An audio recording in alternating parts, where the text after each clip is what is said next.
गंगा मैया की जय, बोल सत्य सनातन धर्म की जय, बोले श्री रामचंद्र भगवान की जय। पतित पावनी कलिमल हारिणी मंगल कारिणी मोक्षदायिनी माँ गंगा मैया का ये पवित्रता हर की कहनी है। श्री रामचरित्र मानस से बड़ी पावन चर्चा कर रहे थे। रावण ने वो गुप्तचर भगवान श्री राम जी के जीवन में भेजे। एक का नाम शुक्र, दूसरे का नाम सारण।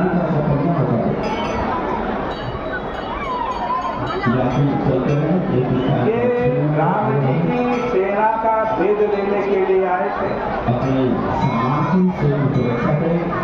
सुग्रीव के विभीषण के पीछे पीछे भेजा, विभीषण को लात मार के निकाला और पीछे पीछे इनको भेज दिया कि वहाँ क्या होता है, विभीषण के साथ कैसा व्यवहार हो रहा है राम जी के पास, राम जी की सेना का बल कितना है, और भी बहुत सारी बातें जानने के लिए भेजा। ये दोनों आए हुए हैं, लेकिन इन्होंने देखा राम जी का व्यवहार।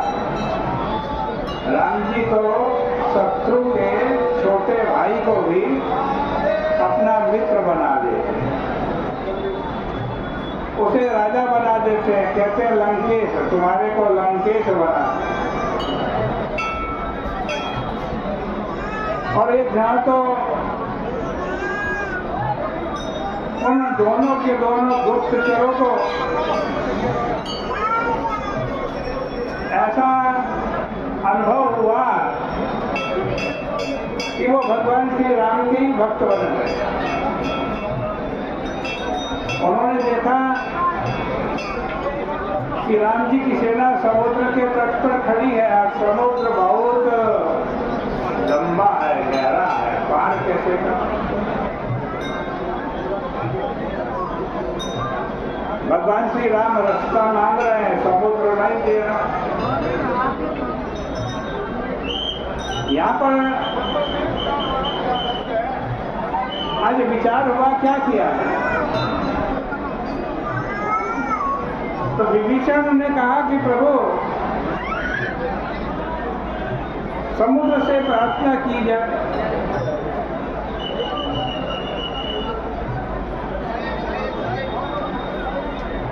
समुद्र के तट पर अनशन किया जाए।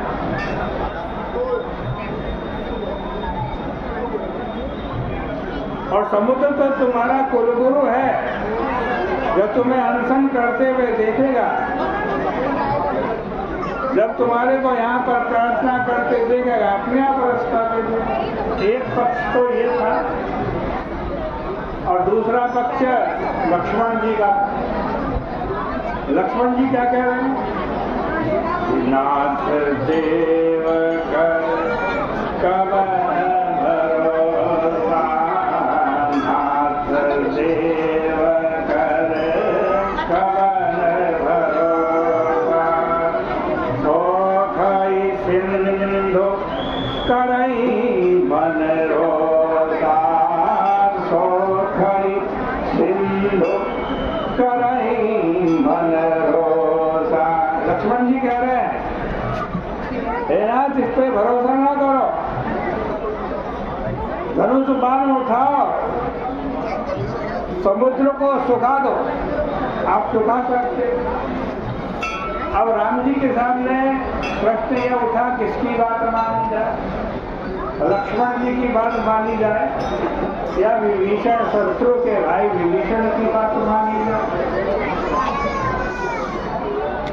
भगवान राम जी ने दोनों का सम्मान किया, लक्ष्मण जी का भी सम्मान किया, विभीषण का। लक्ष्मण जी का कहा कि हाँ कि धैर्य धारण करो लक्ष्मण जी, जैसा तुम कह रहे हो वैसा ही करूंगा। क्या कह रहे हैं राम जी?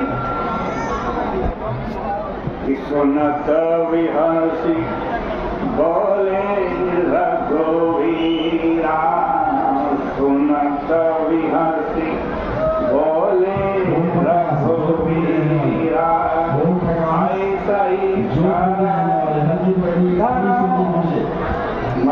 धीरा, ऐसा ही मन धीरा। लक्ष्मण जी ने कहा तुम जैसा कह रहे हो वैसा ही करूंगा, लेकिन धैर्य धारण करो। लक्ष्मण जी को तो ऐसा किया, लेकिन प्राथमिकता विभीषण को दे रहे। अब शुभ और सारण ने जो गुप्तचर थे उन्होंने देखा भाई ये राम जी तो बड़े विचित्र हैं, अपने छोटा भाई जो हमेशा उनके साथ रहा उसकी बात तो मान नहीं रहा है और विभीषण की बात मान रहा है। माँ प्रार्थना कर रहे हैं, अनशन कर रहे हैं, समुद्र से मार्ग मांग रहे।